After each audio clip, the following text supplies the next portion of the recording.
Welcome back to the Ghost Bunny podcast. I'm your host, Bridget Marcourt, with a brand new episode for you guys. This week, my guests are Adam and Matt from GraveYard Tales. Adam has been interested in the paranormal and mystery since he was a kid. Unsolved mysteries had a big impact on this fascination for all of us. He had a few little paranormal things happen while growing up. Adam worked in the music industry for 15 years and would always discuss ghosts, Bigfoot, and mysteries with people until he and Matt finally decided to just start GraveYard Tales and record the discussions that they had.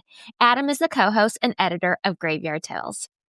Matt is the co-host of GraveYard Tales. He has been involved with the paranormal from a young age, having grown up in a home with regular, unexplained activity that persists to this day. Definitely going to ask him about that. As a teenager, he was told by a medium that he is sensitive to changes in the spirit world. His background in healthcare gives him a unique perspective on hauntings that he brings to the show. Over the years, he has spent time researching ghosts, ancient mysteries, UFOs, and everything in between. And I'm so excited to talk to them today. Adam and Matt, thank you so much for doing the show today. Yeah, thanks for having us. Absolutely, yeah. Yes, I'm excited to talk to you guys. But before we even get started, tell me about your podcast. Tell me what it is, how long you guys have been doing it, all that good stuff. Matt, you want to take it?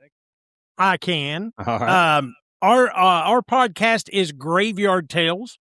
We talk about all things paranormal, weird, strange, ghosts, haunted places, cryptids, UFOs, you name it. We've talked about it. Time travel.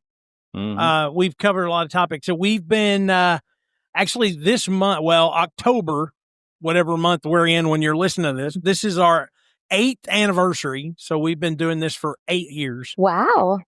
Yeah, I mean, we kind of started this on a whim, thought, this will be fun. You know, we figured our family would listen to it just to humor us. And it turned into something much bigger than we ever thought it would. Yep. That's amazing. So how did you guys meet? And then how did you discover that you both had a love for this type of topic? Well, we had mutual friends, and we met a few times through those mutual friends, and Matt and I started talking, and we both eventually in the conversation would bring up something paranormal. You know, Matt has a long history with ghosts and haunted places, and I've had a fascination with it my whole life. And so we'd start talking about it, and then we'd get together over at Matt's house and sit there the whole night, have a couple beers, and talk about, you know, ghost or Bigfoot. And then it kind of started, Matt's wife actually kind of brought it up, said, hey, y'all should start a podcast. And Matt was like, yeah, I don't know. And then he mentioned it to me, and I was like, yes, we're doing this. We absolutely are doing this. And Matt said one time, I mentioned it to Adam, and he latched on it like a pit bull. And, Yeah. I mean, by the next time we hung out, by the end of that, we had a name for it and had kind of a premise for the thing. And then, like Matt said, we started it thinking, this will be cool. We'll record our conversations like we would normally have. We'll just do it with a little more research involved, and maybe we'll get a few listens and get a couple years out of it. And then it kind of blew up in the first 2 or 3 years. And we're like, well, we got to keep doing it. And now it's my full-time job, basically, other than being a dad. It's my full-time job doing the editing and all that stuff. And it's just, I mean, it's been a ride. That's for sure. Yeah, that's amazing. It's so great when you can turn a passion like that into a job. Mm-hmm. Yeah. And it's been a lot of fun. And we've met a lot of really cool and interesting people doing this. People that we probably would have never come across before. And we've actually found out that there were people that we knew that had an interest in this stuff that we had no idea that they were fascinated by, you know, the paranormal or the mysterious or anything like that. Because we'd never talked about it with them. Right. Yeah. I mean, there's only so many people that you go, hey, you got any ghost stories? Yeah. Until they know that you like that stuff and then they come to you with it. They're like, oh, Exactly. I have a story. But you're right about all the people that you meet and stuff. For me too, interviewing so many people, I've made so many amazing friends in the paranormal world, and people that I wouldn't have met any other way other than doing this podcast. So it's really been a cool experience. Yeah, it really has. And, we've learned a lot. We had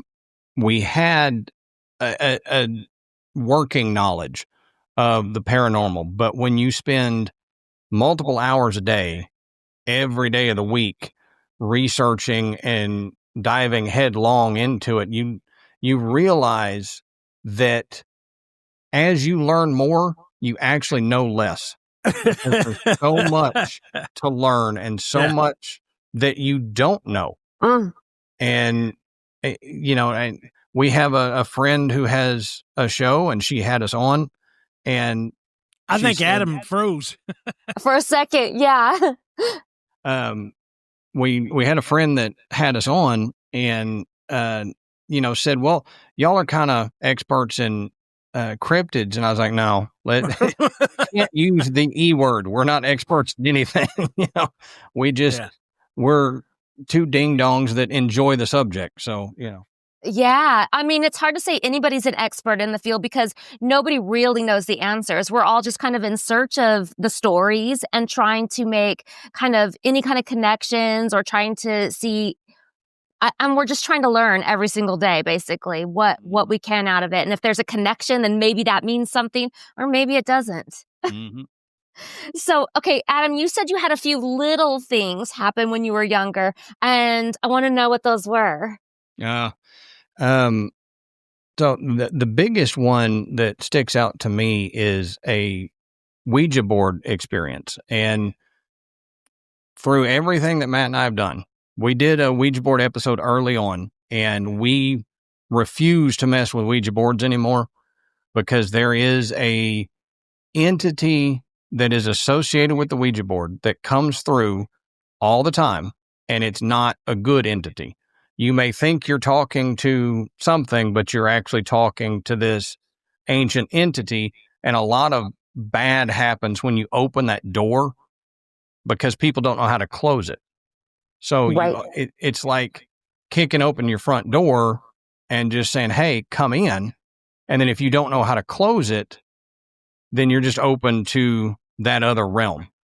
But early on, I didn't think about it like that. So me and some friends went out to a park and we're messing around at night with this Ouija board. And you get the normal, BS answers, whatever. But then somebody there was like, Adam, ask it something, personal. So I thought, okay, I'm going to ask what my great-grandfather's nickname was, because nobody knew that. None of my friends knew that. It was strictly family. And it came through with his nickname. And I was like, there's absolutely no way that any of my friends are doing this or whatever. So from that point on, I was like, okay, this is a legit thing, because it answered a few other questions about my great-grandfather who had recently passed. And it was just weird. I mean, it's made by Hasbro, I think, makes it now. Parker Brothers. It's a game. I mean, people think it's just a game, but it's so much more.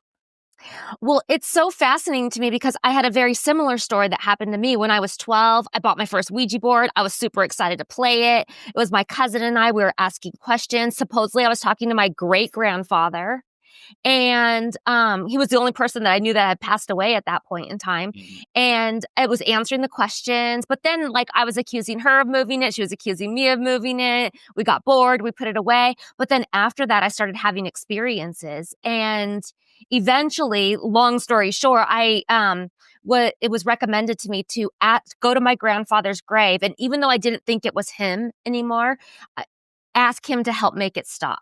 And that and a few other things did eventually make it stop. But I swore off Ouija boards for the longest time until somebody else told me, it's just another way of communicating. Like if you use a pendulum or you use the dowsing rods or any of those other things, a spirit box or whatever, there's no difference between that and the Ouija board.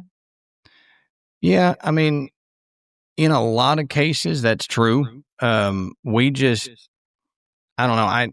I can't say that I personally have had anything real bad happen with it. I've just read and heard so many horror stories. We had a friend who had very bad experience with a Ouija board. And then in the research we did, it's the pendulum, the spirit box and stuff like that, as an analogy, is opening a window with the screen still on. So you can talk to who's on the other side and everything, but there's still a barrier between you and that other side. With a Ouija board, you're opening your front door. Okay. So things can come in and leave as they please. Yeah. And if you don't know how to properly close your front door and lock it again, then after that, you may be done with it, but they're not done with you. So they can come in and mess with you years after that. Yeah. And so you have to know how to close it down. I think they're all piercing the veil a little bit. And when you peek, behind that curtain, whatever's there is looking back at you. It may have had no interest in you at all, but now you've made yourself known. So I do think no matter what you use, whether it's dowsing rods or whatever, you are making yourself known to that spiritual realm and opening yourself up to something trying to communicate with you, even if you're not trying to communicate back. Yeah. Yes. So when you guys did an episode on the Ouija board early on, did you guys have something happen then? Yeah. We had done the research, and at the time I was living just outside of Nashville, pretty close to Matt, and we were recording in my house. And we had some weird stuff happen there, but it's kind of inconsequential to the episode. We were recording, and we got to the part in our notes about the entity that's associated with the Ouija board. And that's why I won't actually say his name on here. You can look it up, starts with a Z, and find it. But we got to that point and started talking about him. And for the first time and the last time, the computer completely shut down, wiped all of our file. So we had nothing. And then it took 10, 15 minutes to get the computer to actually come back up and work. And it was just shortly after mentioning his name. So interesting. And just as you said that, you're like, I'm not going to say his name. It just starts with a Z. I'm not going to say his name. Matt's screen flashed white in front of it. I noticed that. It was. You did? Yep. So that's why I don't mess with it. I won't say his name. And I know Matt kind of feels the same way. There's for centuries since the Ouija board was invented, there has been this entity linked to it and talked about by so many different people across the globe that don't talk to each other. They just come across with this, oh, here's the entity's name. It told me. And, it's not a good entity. It's an old entity with bad intentions, I'll say. Yeah. And so you think that this entity is attached to all Ouija boards? I think that's the way it communicates the easiest. I think it can communicate in other ways in other situations, but the Ouija board is the main way that it communicates. Okay. Now you guys are making me afraid of the Ouija board again. I'm going hot and cold. You know what? The main reason I don't like it is it's so slow. There's a million other ways to communicate that are so much better now. I'm a terrible speller, so I can't. Just say, can you repeat that? I didn't. Oh gosh, we'll be here all night. Right. Okay, so Matt, tell me about the home that you grew up in, because I heard that it was haunted and still is. So I want to know about that too. Yeah. So I grew up I grew up in Nashville, almost about 15 minutes from downtown. Our house was it was pretty unique. My parents bought this house when I was about 2 or 3 years old, and they bought it sight unseen. They had not even been inside it. Okay. I mean, can you imagine buying a house nowadays without even walking inside? Absolutely not. This is the mid 70s, so they buy this house, and at closing, the previous owner looks at my dad and goes, "Oh, it's haunted, by the way." And my dad just thought, well, that's just kind of a funny joke to tell somebody that just bought your house. But when we got in there, things were so odd. Like it was still, the curtains were still up, and they were those heavy, like theater drapes, odd color schemes, red and black. It was just really bizarre. And some of that we couldn't change. Like my dad's bathroom is pink and black tile. You just can't rip that stuff out unless you're just hell bent on it. But we would hear things throughout the house. And we would just kind of joke that it was our ghost. So my sister and I growing up, you would hear things. One of the things we would hear the most common was we had that back bathroom. It had a wooden toilet seat on it. Mm-hmm. But it had a shelf that sat on the back of the tank. So if you wanted to lift that lid, you couldn't leave it up. If you let go of it, it would drop automatically. So that toilet seat and lid was never left up. It was always down because it wouldn't stay. And we would all be on the other end of the house, and you would hear that lid just slam. No, like somebody lifted it up, let go of it, and then it slammed down on the toilet. I mean, all the time. Multiple times a day, several times a week, we would hear this stuff.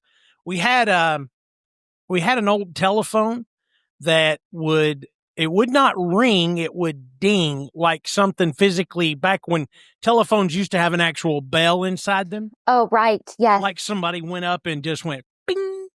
Hmm. And it would always do it if we were discussing the fact that there was a ghost. And my mom, she remembers being able to, and you can still do this. Adam's been over there. You can hear footsteps upstairs when you're downstairs and there's nobody there.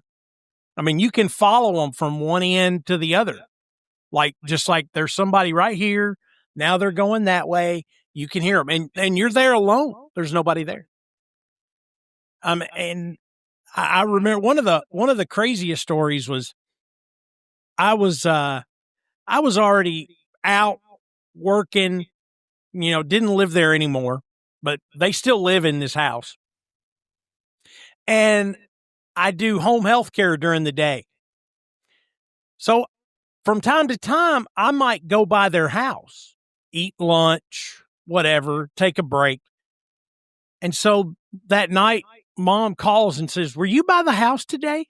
And I said, "No, I didn't go by today." She said, "Are you sure?" I said, "Yeah, I'm pretty sure." I said, "I always call and tell you that I'm going to be by there." I said, "Why?" And she said, "Well, we got home today, and they have a middle room that served as my mom's sewing room, and it had a closet in there." They said there were all these boxes pulled out of the closet and stacked up in the middle of the floor, like someone was looking for something. And she goes, "I thought maybe you had come looking for something that you had left here." I said, "I wouldn't stack up all the stuff and leave it in the middle of the floor." But where this closet is, there was absolutely no way that it fell out. It has those louvered doors, that fold. So if something had fallen off the top shelf and pushed the door wouldn't open because it would have had to fold in to let whatever in out. Right. So, I mean, just all this stuff just stacked up. And I've seen that in another house that I lived in. It came home, everything is pulled out of a closet, stacked up in the middle of the floor. Oh my gosh.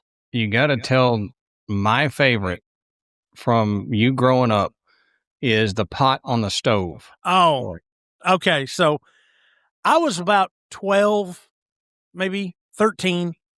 I was just old enough where my parents would let me stay at home at night by myself while they went and did something. So the only rule I had was you cannot cook. You can't use the stove or the oven. Well, I'm there and I was like, I was going to boil some water to cook this little thing that you just a boiling bag kind of deal. I thought, oh, well, I'm just boiling water, so I'm not really cooking. So I had started it, and they have metal supports under their house, and I start hearing bang, bang, bang, bang, bang on the metal supports. Well, we had dogs that were getting into our trash cans at the time, and I thought a dog is getting in the trash can and it's banging against the metal support. So I go downstairs, go out through the garage. No dog. Trash cans aren't anywhere near the supports. I'm like, well, that's weird.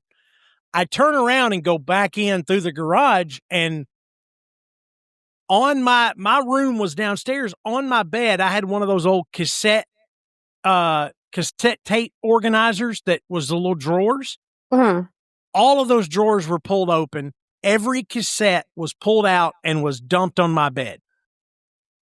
This would have happened in about 10 or 15 seconds.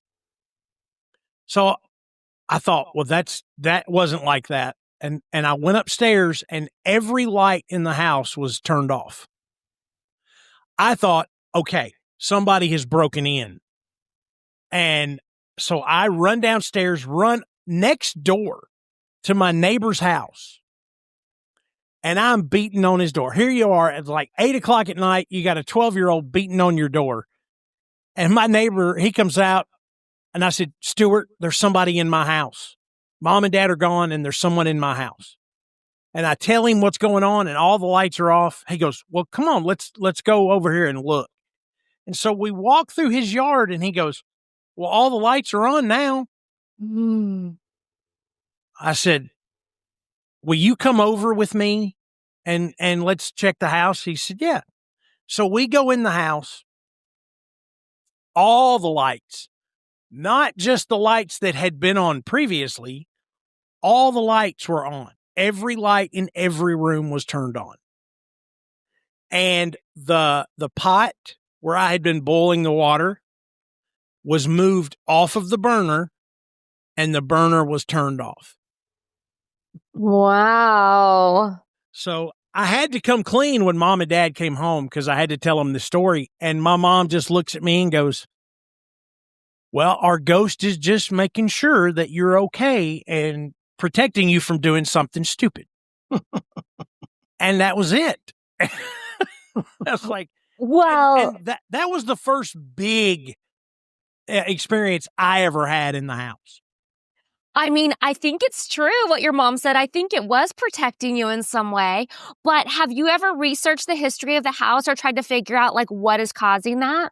We have, and the house, the property where the house is, that whole neighborhood used to be a farm, and it was owned by a British man who had migrated here in the 1800s. And when he died, the property was passed down through his family and eventually sold, and then they built this neighborhood. The neighborhood streets are all street names from London. So they're all like Cheshire and, Devonshire, those kind of names. But it was a massive farm. And you just think about early 1800s, a farm in Tennessee. There was a good chance that, there was a lot going on there and a lot of people that maybe died right there, and we figured there's bound to be places all over here where there's, family plots or maybe somewhere they buried slaves. Who knows? We haven't been able to find anything concrete about it. But that's what we know. And it seems like maybe something carried over. We thought for a long time that it was a female spirit. And then a buddy of mine one night actually saw her standing on the staircase. He was like, he got up the next morning and he said, dude, he goes, y'all, I said, what? He said, I saw your ghost last night. He goes, a woman standing in this dress on the steps. I was like, why didn't you wake us up? He goes, I tried. He goes, you're laying over there snoring.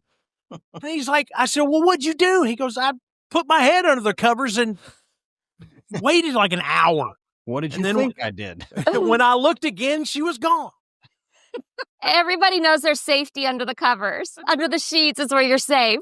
So he didn't know what else to do. He couldn't go back upstairs. She was on the stairs. Yeah. Oh my gosh. Well, I mean, it's so interesting to because I feel like most people can kind of sense whether something is male or female when you're dealing with like a spirit like that. So it's so interesting that you thought female and then somebody saw a female on the stairs. Mm-hmm.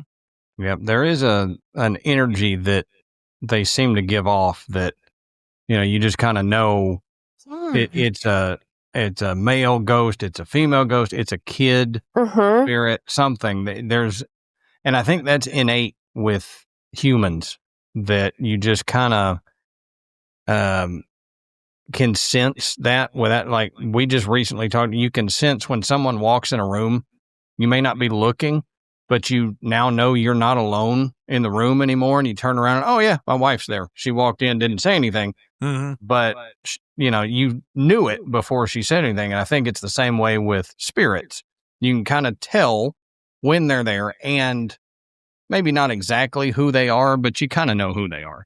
So. Oh yeah, there's definitely some sort of clue in there. I don't know what it is or where it comes from, but it definitely, you just get a sense that it's, like you said, child or male or female or even something else. Like, this isn't something I'm used to. This isn't something I've experienced before, like in the case of like an elemental or a cryptid type of thing. Right. So would you guys say that Nashville is pretty haunted? Oh yeah. Yeah? Yeah, there's a lot of haunted places in Nashville. In fact, Nashville has a ghost tour that's been going on for, probably 20 years or more. Yeah. And it starts at the Hermitage Hotel, which is, right smack in the middle of downtown Nashville. And it goes through a lot of the old buildings that are supposedly haunted. And of course, the Ryman Auditorium, it has always been said to be haunted. We actually did a show about the ghosts of the Grand Ole Opry. And the experiences people have had there. So, yeah, it's pretty active, which, again, I don't know if that's connected to it being in the South and, so much, there was so much turmoil and strife around Nashville, during the early 1800s, but, it's a pretty active place. Yeah, I think a lot of these cities that have been big for a long, long time have a haunted history, like Nashville, Vicksburg, or just right up the road from us, Fort Worth. You can go into these cities and go, there is a history here that I can feel. It's not just, oh, I see the old looking buildings. You can feel the history in these cities. And, it like Fort Worth is the same as Nashville. They've got this long running ghost tour. There's a lot of buildings associated with these spirits that have been there for 100+ years. In Fort Worth, there's a hotel that Bonnie and Clyde were at and are still seen there occasionally. Like, they're transitory. So occasionally Bonnie and Clyde will show up at this hotel. And same way with Nashville. There's hotels that have been around for a long time. There's town squares that are really haunted and have been haunted for a long time. Yeah. In fact, the town that I live in is Gallatin, Tennessee. a few years ago, it was actually listed as the most haunted town square in the U.S. Oh, wow. And it's just about every single building has got some type of ghost story. Mm-hmm. Yeah, it's interesting. My cousins went to Nashville and they did the haunted tour, and I have no idea what building they were in, but I know they went upstairs into some bar or something, and all of a sudden the lights turned out, and I don't even know if it was part of the tour or if it was paranormal or if it was just an accident or what. But my cousin said she was pushing kids and everybody out of the way, running down the stairs, screaming out of there. Sounds like Tootsies. Yeah, it kind of does. Yeah. Oh, I don't know what it was. And then when I was there, I was telling you before we started recording that I was in Nashville for just a day and only on Broadway. And we were at this, shoot, I don't even remember what it was called now, but it was like a fun Mexican restaurant. We were getting margaritas and stuff. And I asked the server if it was haunted there. And she was like, oh my God. Like, let me tell you, she just had stories for days. Yep. Like the Mexican restaurant was haunted? Yes. Hey, there you go. See, it was in one of the old buildings, right? Like on Broadway. Yeah. So, yeah. There's a lot of history in those buildings. Mm-hmm. And they've been dozens of things over the years, but it's still the original building. Yeah, you could tell because it was still like the raw brick, on the walls inside and stuff. It was really interesting. You could just feel it in there. You could sense that there was something, but they were also very lively and there are a lot of things going on. So it's hard to tap into it. But if you pay attention, you can still feel it a little bit, That's the biggest problem with Nashville is it is so busy. There's so much going on, music and, drinking and people partying and all that stuff that a lot of the more subtle hauntings kind of get missed until Broadway shuts down and the employees are just there working by themselves at night cleaning up. Yes. And then that's when they notice it. Yes, for sure. Matt, you were told by a psychic that you're sensitive? Mm-hmm. Tell me about that. What did they just approach you and say that? Is what he cries a lot. Oh. Yeah, that's right. You're so sensitive. So growing up, I had a friend. He was one of my closest friends, and you become almost a part of the other one's family. So his parents had known me since I was in like first grade, and all the way through high school, Jeff and I went all the way through, and my sister's birthday is on November 2nd. So she's about 5 years younger than I am. And when I was in high school, she would have been roughly 6th, 7th grade. My friends would put on like a little haunted house at our house for her birthday. And all of her friends would come for her party on Halloween and go through our haunted house. How we're fun. all dressed up and everything. Yeah. Well, one year we decided that when all the kids were done with their thing, the older teenagers were going to have their thing. And so a lot of my friends came, and Jeff's dad was doing kind of not really a seance, but seance light, He's telling some stories. He was a medium. Oh. When Jeff and I were like in elementary school, we had kind of like field day, but it was like a carnival. He had the whole get up with the turban, robe. Oh, wow. Yeah. And he's walking around reading people's palms. And one of the teachers walked up to him and he stops and goes, "Congratulations." And she's like, "What are you talking about?" And he's like, "Well, you're pregnant. You're expecting." And she became enraged because she had lost a pregnancy just maybe 2 or 3 months earlier. And she thought he was just being a complete and total jackass. And he was shocked because he didn't understand. About a week or two later, she found out she was pregnant. Oh, wow. And, he said, "I just knew it." He said, "I could see it. I could see her aura. I knew that she was expecting." And he had done a lot of this stuff with us growing up. Well, all these odd things happening and some things that happened, at different parties that he was a part of. And he comes to me that night and he says, Matt, he says, I've known you a long time. And he said, I would not do anything to try to purposefully scare you. He's like, but he said, if you ever wanted to pursue this mediumship or anything, he said, you're sensitive to this. And he's like, spirits seem to be drawn to you. You're always around when we have these experiences. He said, you could do it. But he said, don't be surprised if something tries to reach out to you tonight. And so that didn't do too well for me going to sleep. Yeah, right. So I'm sleeping in the bonus room that night on the couch with my dog. And about 2-3 o'clock in the morning, my dog is whimpering and I kind of wake up and I'm rubbing his head. And from the bonus room, you could walk into our kitchen and he is staring at something that's in the doorway. Oh, no. And he's walking up there and he's growling, but he will not go through that door. He gets close and then he whimpers and backs away and growls.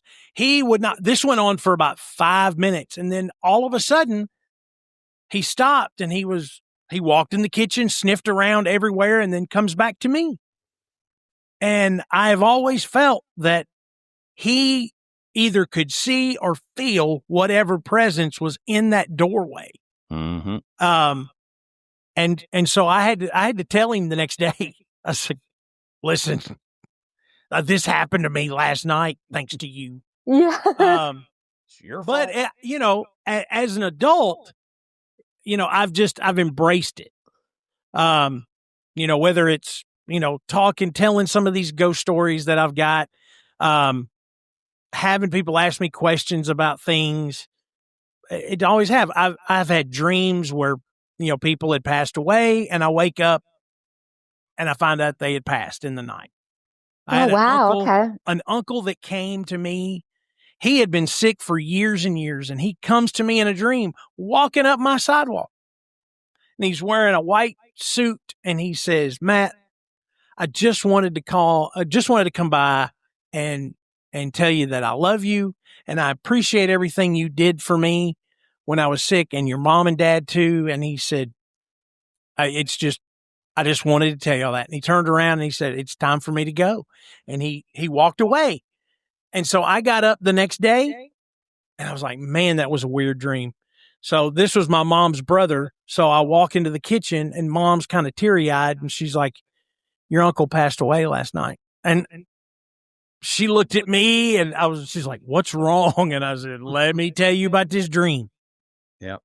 So Wow, that is really cool, though. So tell me about some of the stories that you guys talk about on your podcast. I want to know, is there one that's just so scary it sticks with you all the time? What about you, Adam? Is there one that creeped you out? Scary? The whole Bobby Mackey's thing that we talked about sticks with me. When anybody says, what is the scariest place that it's Bobby Mackey's. And didn't they recently tear it down, Matt? I think they're rebuilding it, aren't they? They tore it down and I think they're building it again on the property, but a different one.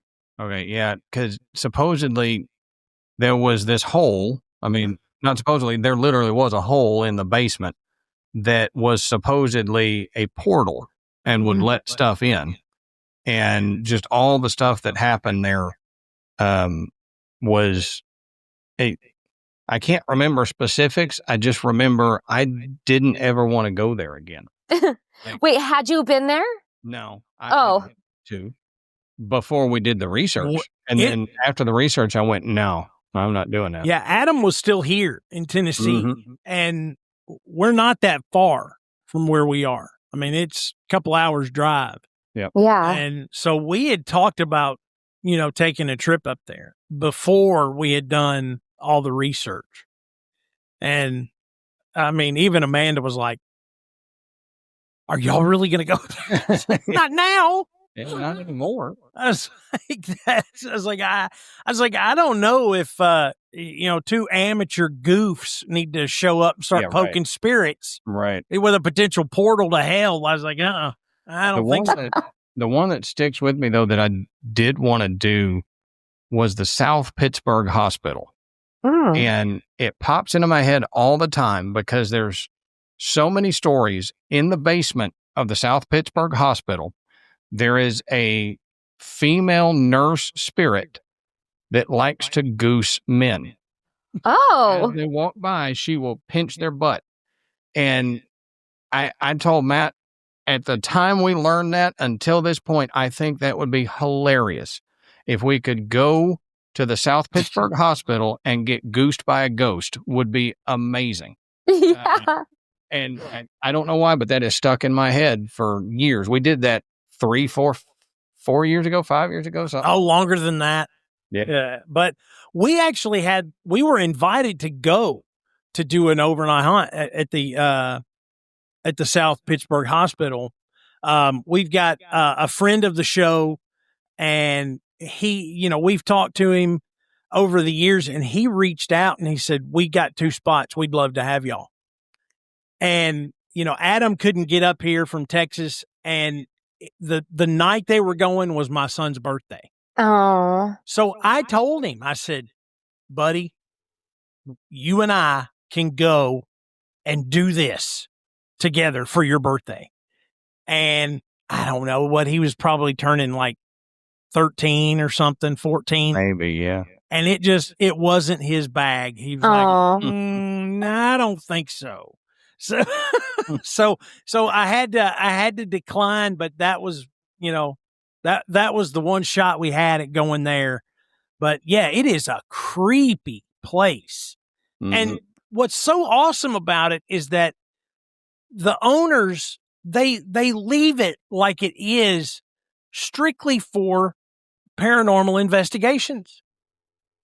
They, you rent out at night. You rent it out. Yeah. I mean, you go in there, they have cameras everywhere.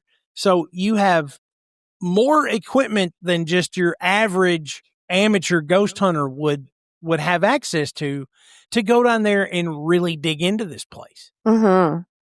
And it's incredibly active too. What other places have you guys been to? Have you done any investigations, or is it just not something you're interested in doing? We've done a couple. Together, we did the Thomas House Hotel there in Tennessee.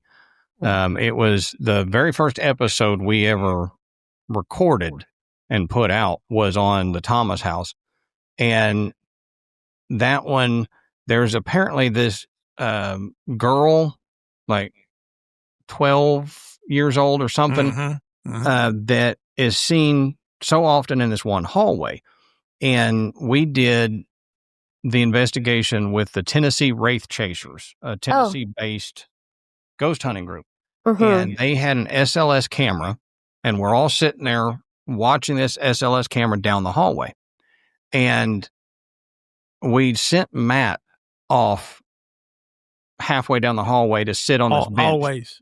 And yeah, I'm not doing it. I'm going to send Matt. I mean, if I was a character in a horror movie, I'd be the first one dead every time. Like, "Matt, go in there, open that door." No, the one with the blood dripping down. Go open that door. Yeah. So we sent him down there, and we started saying, I think Sarah is her name. I think so. Yeah. Started saying, "Sarah, can you show up in front of Matt?"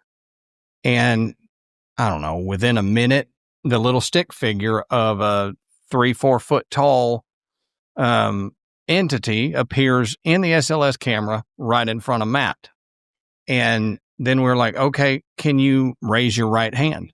Right hand goes up in the camera. And then we said, "Okay, can you reach out and touch Matt's hand?" So Matt plays along and he reaches out forward, and not kidding, the hand of the entity reached out toward Matt's hand. Don't know if he felt anything or not, but right after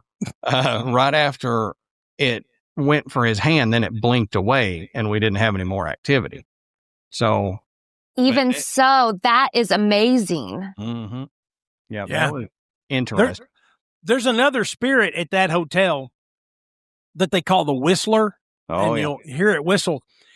So there was before we actually got into the ghost hunt, it was a dinner in the big dining room, and the guys from the Wraith Chasers were kind of giving a talk. They were doing a Q&A and stuff. And,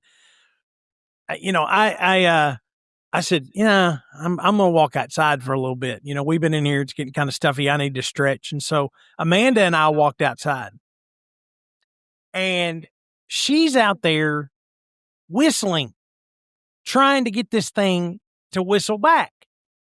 Well, our friend Austin, who had come with us, he walks out and he's like, do y'all know where the bathroom is? And I said, yeah, it's around this corner. So we're standing there. Everybody else is in the dining room. We're out there a few more minutes, and I hear the whistle. And I look over at Amanda, and she looks at me, and I said, was that you? She's like, no, I thought it was you. I said, no, you're messing with me. And she was like, it wasn't me. And I said, it's Austin. I said, he's in the bathroom right there. And we kind of laughed, and we go and open up the door to go back, and the dining room doors open then, and Adam and Austin come walking out of the dining room. And we just kind of looked at one another. We're like, Austin's over there. What did we just hear it? And so we think we just heard the Whistler. Ooh. So that was a lot of fun. Those are good ones. Yeah. Yep. Those are. The other one that pops into my head is Matt didn't get to go with us because me and my wife and my son went to the Jefferson Hotel here in Jefferson, Texas. And it's got long history of, like a crazy history of being haunted. And the new owner had taken over it, and you can rent rooms and stay and then be part of a ghost tour that happens that night. So we got there, we got our room key, and it's old. So it's not like the RFID. Card. Yeah, it's an actual key. And so we walk upstairs, and the owner has different rooms open and decorated. Like there's a doll room, which creeped me the crap out. I hate dolls like that. That's a long trauma that I've had with dolls. We go down past that, and our room is there, and I unlock it, and I start to push the door open, and it stops. I can't push it forward, and I can't pull it to it. It stopped like 4 or 5 inches open. And I kind of look over at my wife, and I keep pushing on it. And we're thinking, oh, floor is warped. It's caught the door. So I kind of lean into it, and finally it gives way and opens. And I went, well, that's weird. So I close the door and open it again. It doesn't stop. There is no warped floor to stop this door. But something didn't want us opening the door. Well, we knew that there were stories of 2 kid ghosts that like to play around in the hallway, where people will call down and say, hey, can you get the kids to stop running and laughing in the hallway? We're trying to sleep. Yeah. And the guy's like, we don't have any kids checked in to the hotel, stuff like that. Well, that night we went on the ghost tour, and it stopped back by our hotel. And we said, all right, we're staying here. So everybody else on the ghost tour, let them go up front, hear the speaker. We'll stand in the back. Because I've been doing research on this place for a month and know all about it. Let them get the stuff. So we're standing in the back. And all of a sudden I feel my shirt get tugged. And I thought first, oh, it's my son needing attention. Yeah. Well, no, he's over to my right, and this is happening on my left. So I thought, there's a kid in the tour behind me that's messing with me. Well, I turn around. There's no kid, but I watched my shirt fall back against my side where it had been pulled out. Yeah. So I mentioned something to the owner after that, and he's like, "Oh, you met our kid ghost." And I was like, "Wished I hadn't." Yeah, kid ghosts freak Adam out. Yeah, they do. I can deal with adult ghost. There's something about a kid who is stuck here in spirit form that makes me sad and creeps me out. Yep. And I can't deal with it. Well, we don't know that they're stuck though. Like, I like to believe that they can go back and forth and that they often do, that they are here, they're in other places that they enjoyed or loved. So I wouldn't necessarily think of it as trapped. Yeah, that's a good point. They may transit back and forth. We've talked about that before too. That doesn't necessarily mean that they're trapped here just because you see them here. Yeah, Yeah. and they may enjoy coming and messing with you. I'm sure they do. Because they can probably tell I don't like it that much. So let's go mess with that. Yeah, but that makes it even more fun. Those are great. Like, I feel like you guys have had good experiences with things.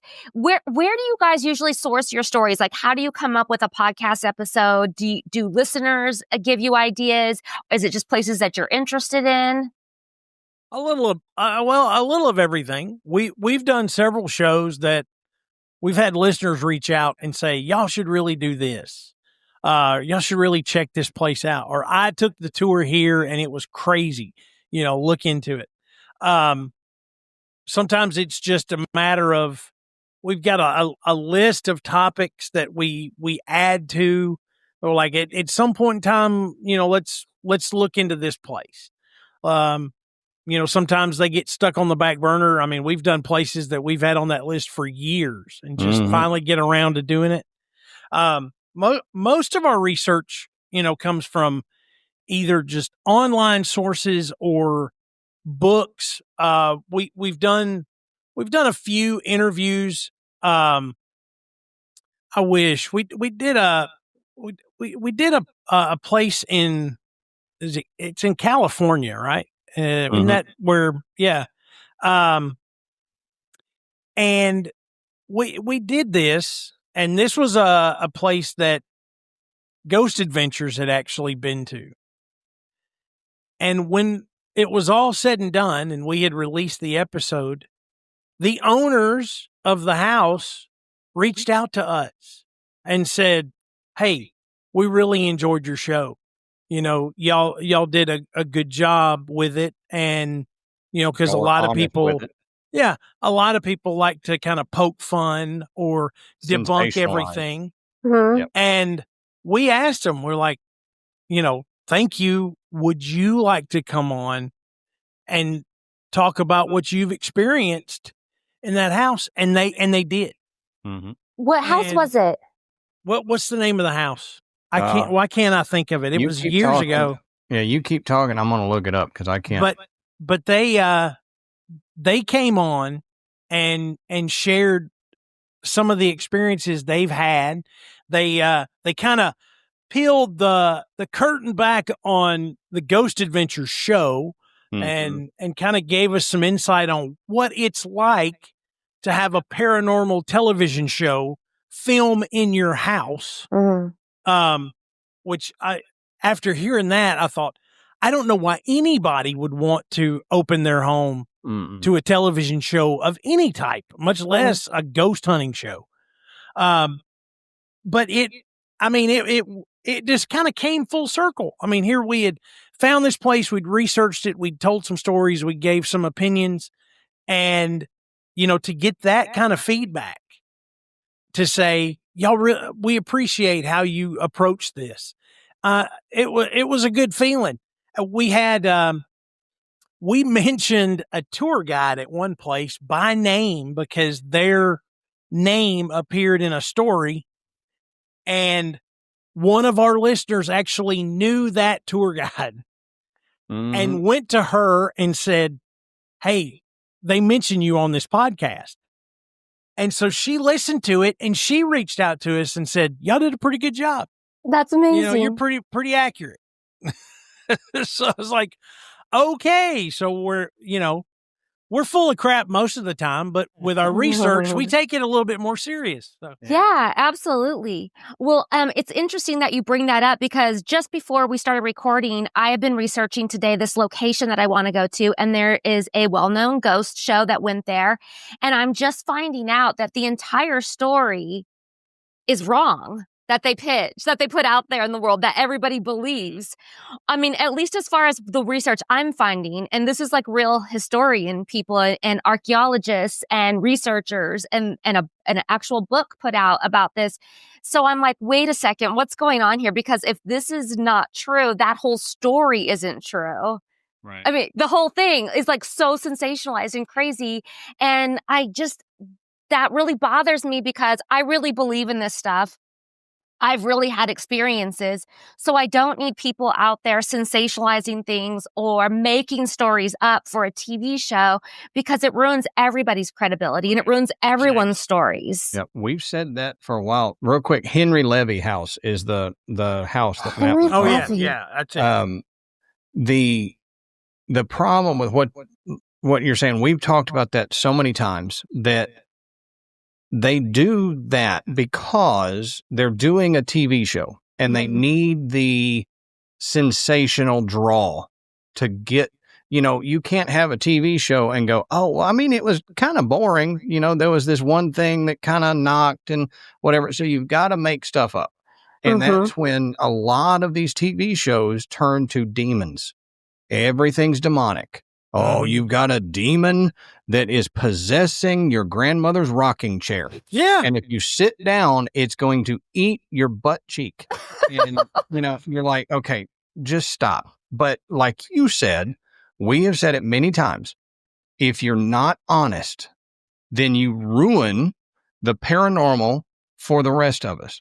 We believe it. There's a realm out there that we don't know, we don't see, and we don't understand. And we're only going to get that if we get serious people looking at it seriously, doing scientific research on it, studying it.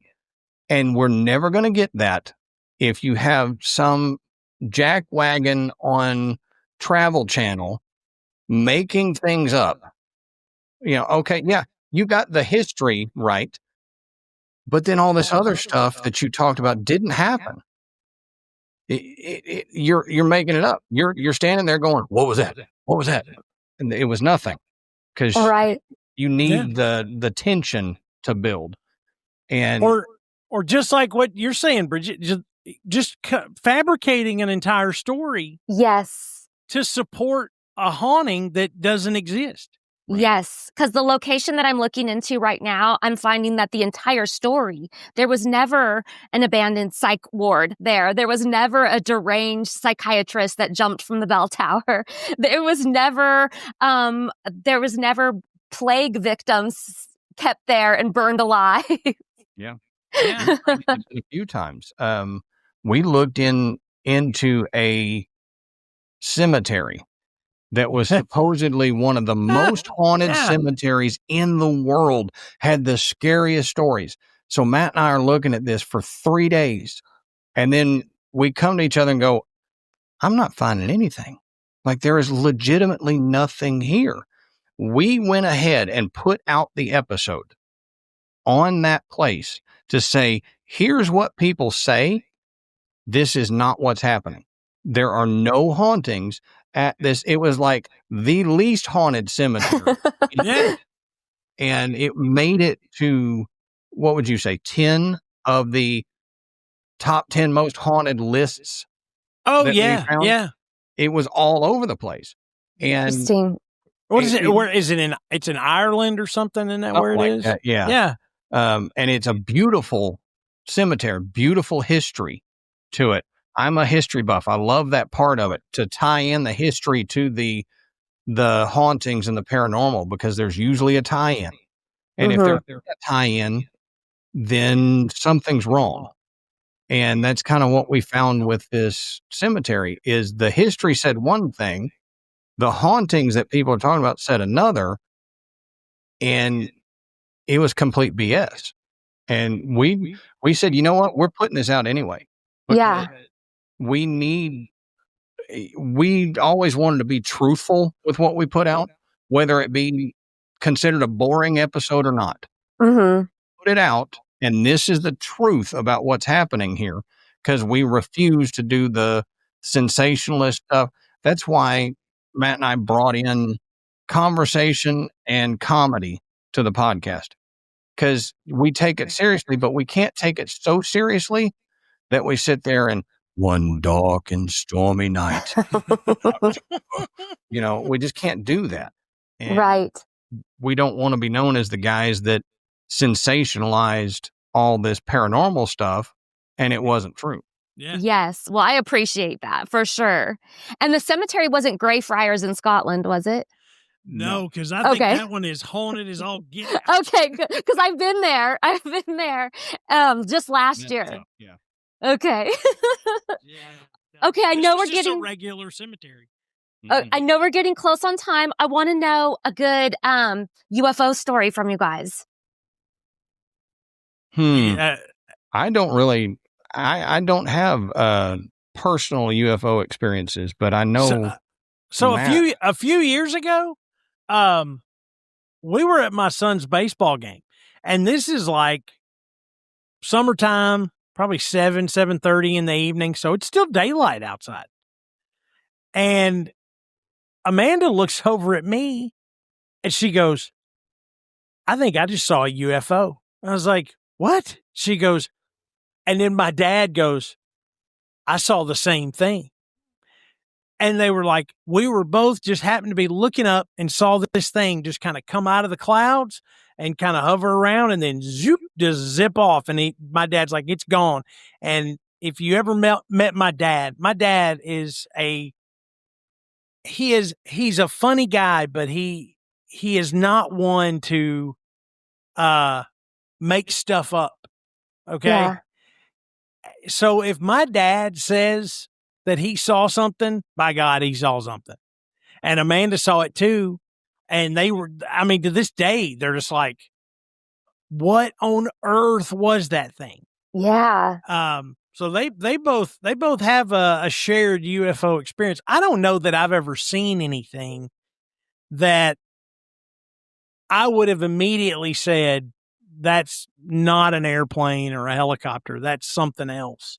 Even from a distance, I'm like, that's probably a plane. I can't tell from here, but I love it. I love it though. Yeah. I love the stories, the abductions, the sightings, and just the sheer volume of people that have experienced these things together. Mm-hmm. For people to just poo-poo it, you're like, what? You had thousands of people that saw this. Yeah. What did you guys see the video that was released like last week about the drone hitting this unidentified flying object and it just kind of bounced off of it? It like kind of put it off course a little bit, but then it just zoomed right off. Like, what was that? Like a fly hitting you in the forehead. It makes you kind of, jump a little bit, but doesn't stop you. Yeah. And I just feel like there's so many other things going on that they announce this stuff, but there's like so many bigger issues going on that people are just like, okay, I can't even comprehend what's going on over there right now. And I feel like they do that on purpose. They like announce these things when like there's so much other stuff going on. And right now for the last week, every day there is a new update on 3i Atlas of what's going on with it.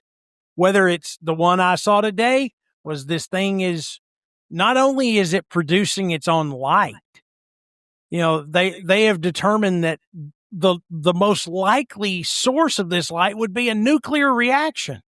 Yeah, the 3i it's a flying factory.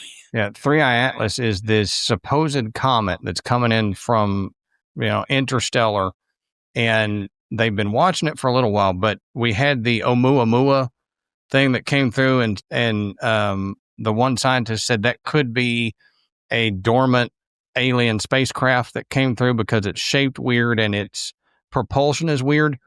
The 3i Atlas, they've been tracking for a while, and they said its speed seems odd, and it didn't have a halo around it like most comets do. And then all of a sudden, it turned on. and it produced a halo around it and then started emitting light. And they don't know how it's emitting light. But like Matt said, it's like a nuclear reaction. So it sounds like it's nuclear powered. So a lot of people are saying this could be a spacecraft from somewhere out in the galaxy that has been dormant heading to us. And now that it's getting within our solar system, it's turning on. And we don't have to worry about it hitting Earth. It's not coming that close. But there's the potential. Avi Loeb, I think, is the scientist. He said there is a potential of, as it passes, it releasing smaller objects, spacecraft, will come down into Earth.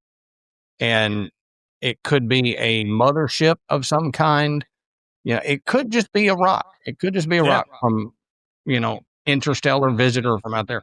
George Clinton and P-Funk are going to jump off of it and land. But he said it's acting weird.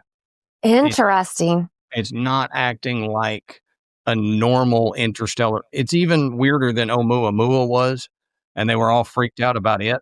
Yeah. But it seems to be speeding up and slowing down at weird intervals. It's turning on lights, which they don't know how, if it was just a comet, that it would be turning on lights all of a sudden. Yeah. And so we don't know what it is, but Matt and I have been kind of fascinated with this thing because we did a Patreon on it last month or something. And then ever since then, we've been seeing updates about it, and it just gets crazier. Yeah. Interesting. Well, this has been fascinating. Thank you so much, you guys. I don't want to keep you longer, even though I have a ton more questions. We could talk all night long. Thank you so much for doing this. Yeah, definitely. Let everybody know listening how they can follow your podcast, follow you guys on social media, your Patreon, all that good stuff. All right, Matt, you get this part in our episode, so I'll let you get it. And you can you can go to our website, which is graveyardpodcast.com. You can listen to the show directly from our site. You can find us on Spotify, on Apple Podcasts, Google Play, YouTube, Audible, all of the major. If you can listen to a podcast on it, you can find us there. And our Patreon link for our bonus episodes is also on our website, and we do have a ton of bonus episodes that we talk about, not just paranormal stuff. We talk about anything, missing persons, ancient mysteries, or just some weird one-off story that one of us came across. We may discuss it. So it's completely different. And we have the super secret podcast, that it's called Side Quest.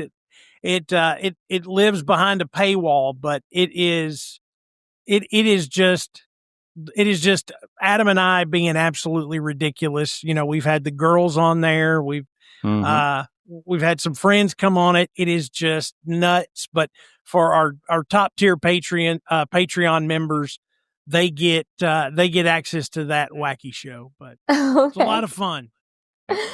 I hope you guys enjoyed this episode of the Ghost Bunny Podcast. Thank you so much for joining me on my spooky adventures, and I look forward to sharing a new ghost story with you each week. Please subscribe to my podcast so you're always the first to know when a new episode is out, and follow me on social media at Ghost Bunny Podcast on Instagram, at Ghost Bunny Podcast on YouTube, and at Ghost Bunny on Patreon. Bye, guys. Bye.